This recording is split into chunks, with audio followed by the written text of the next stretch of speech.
prestarnos uns minutillos unha hora tan solicitada como esta hora e media aquí no Freixo. Temos aquí o seu acto moi importante, porque o vindeiro 25 de maio vamos elexir entre os 500 millóns de europeos, vamos a designar un parlamento que reduce o seu número, pasa a ser de 751 europarlamentarios, que vamos a representar 28 países e que a España lle toca no reparto 54 europarlamentarios. E esta é unha cifra que quero significar, porque 54 europarlamentarios é moito por facer por este país.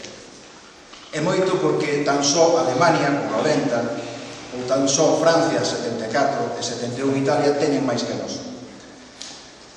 As previsións anuncian, como sempre, moita abstención, unha abstención máis ou menos similar a do ano 2009.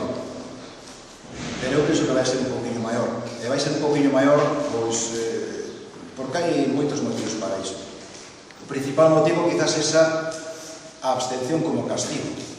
Logo temos outro castigo, que é a vida pública dos políticos, os recortes, a maneira de que se publicitaron os escándalos e os enganos. Todo iso lle vai a restar a xente, vai a producir unha certa desafección co mundo da política. E, lóxicamente, hai unha parte tamén moi importante que é ver a Europa como moi distante. É dicir, para nós Europa está tan lonxe que nin o temos en conta. E isto é un grave error, craso error, que dirían outros. Porque temos que ser conscientes de que as decisións agora non veñen de Santiago, non veñen de Madrid, veñen de Bruselas. Por eso temos que estar aí. Temos que estar aí representados. E representados por quen nos represente. Porque senón vai a pasar o que pasou durante toda esta crise, que as decisións veñen de Europa, teñen as decisións económicas, teñen as decisións sociais e non se ten en conta para nada o interés dos veciños. E a verdade que se, os que me coñecen saben que eu normalmente sigo as publicacións e demais e ves unhas candidaturas, 39 candidaturas, é dicir, o abano impresionante, as candidaturas impresionantes, porque vai a abstención, deberíamos de ter todos representado a nosa idea de buscar o apoio en Europa. 39 candidaturas, candidaturas o máis disparo. Están os dous de sempre, PP e PSOE, están Suiz Estrela, Silva, ou está a pancarta do 15M, Pablo Iglesias. Tamén hai outros que ocultan o seu nome baixo da candidatura número 23, los pueblos deciden. Non sei por que deciden, pero eles deciden ocultalo.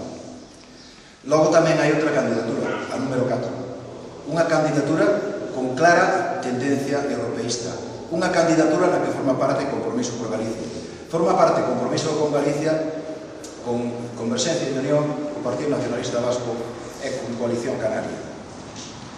Por que votar Compromiso por Galicia? Eu non vos lo vou explicar porque van a explicar María Xosé, Alfonso e Pablo Carlos López, que son os nosos candidatos, os nosos representantes, e acompañados con eles temos aquí a honra de ter a Xoán Bascuas, secretario xeral, máximo responsable de Compromiso por Galicia. A María Xosé todos a coñecedes, pero sobre todo eu diría dela dúas ideas: cercanía cos veciños e, sobre todo, ese incansable espírito de loita que ten María Xosé. De Pablo Carlos, para min, é un gran amigo. Podíamos dicir moitas cousas da súa formación, da súa preparación, pero eu vou dicir o que representa para min, o que ten que representar para todos nós. Representa o que representa Compromiso por Galicia.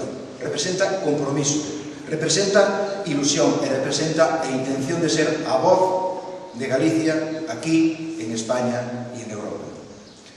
Xa lles vou ceder a tribuna, pero antes quero facer un pequeno exercicio de reflexión.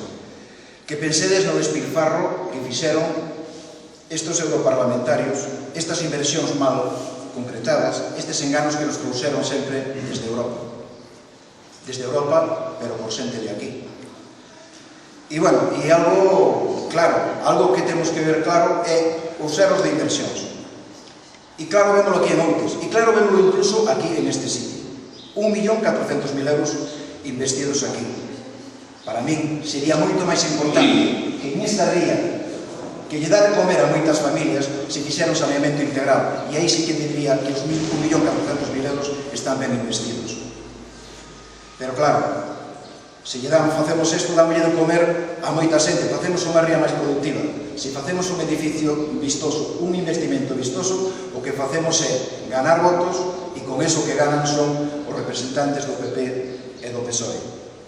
Bueno, representantes que son todos moi coñecidos. Alguén me sabería dicir quen é o representante de Galicia polo Partido Popular? Seguro que non. E seguro que vos digo, Millán Mon, e non sabedes quen é. El cuñadísimo. Es el cuñadísimo del señor Rajoy. Ese que di que no soy conocido porque yo no soy un político de pasarela. Claro, pero que non é nin de pasarela nin de Parlamento. Porque onde estaba cando estaba representando os intereses dos galegos? Aí non apareceu. Pero bueno, nós o que necesitamos é unhas persoas que representen os intereses dos veciños, os intereses da nosa terra, e sobre todo que non sean sumisos cas ordes de Madrid, porque nós non queremos que se defenda a agricultura andaluza ou que se defenda a agricultura extremeña. Nós o que queremos é que se defenda a nosa pesca, a nosa pesqueira, os nosos intereses. E a mí non me vale como excusa que a pesca galega é o 0,01% de Produto Interior Bruto español, e entonces non é significativo, pero sí é significativo para Galicia. Pero claro, se decimos, e de Galicia que? Pois moi fácil, vamos a decir prioridades. Primeiro España, segundo España, e tercero mi bolsillo, porque se non soy sumiso, se non soy servil, me cambian el puesto. Esa é a política que siguen os señores do Partido Popular, os señores do Partido Socialista. E isto non é algo de agora.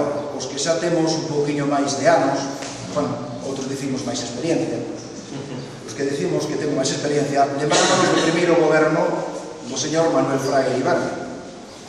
Un primeiro goberno no que se estaban negociando xa as cuotas lácteas, e eu lembro, por motivos de traballo, que coñecín de primeira man como o personal da Xunta lles iba informando aos gandeiros e lles dicía: mirade, non se pode decir canto producimos, cantas vacas teño, nin canto leite podemos, porque senón veñemos de Europa e vamos a ter que pagar o que non hai nin o visto nin o por haber. Consecuencia, peche de explotacións, consecuencia, reducción de cuota, e consecuencia, inaudito, verdad? Aparece o leite negro. O mesmo podemos decir coa pesca, o mesmiño. Pero bueno, este é o que fan os nosos representantes, o que nos defenden alá, hasta agora, este é o que fixeron sempre. Por eso vos repito que nós o que necesitamos é xente con compromiso con Galicia, xente que teña ilusión por defender a nosa xente, xente que ten o compromiso co futuro e ca soberanía de Galicia, e con ese compromiso e ilusión. Xa vos deixo. Solamente dicirvos que se hai alguén con compromiso, se hai alguén con moita ilusión, con compromiso con esta terra, con esta comarca, é María Xosé Afonso. María Xosé, a palabra é túa.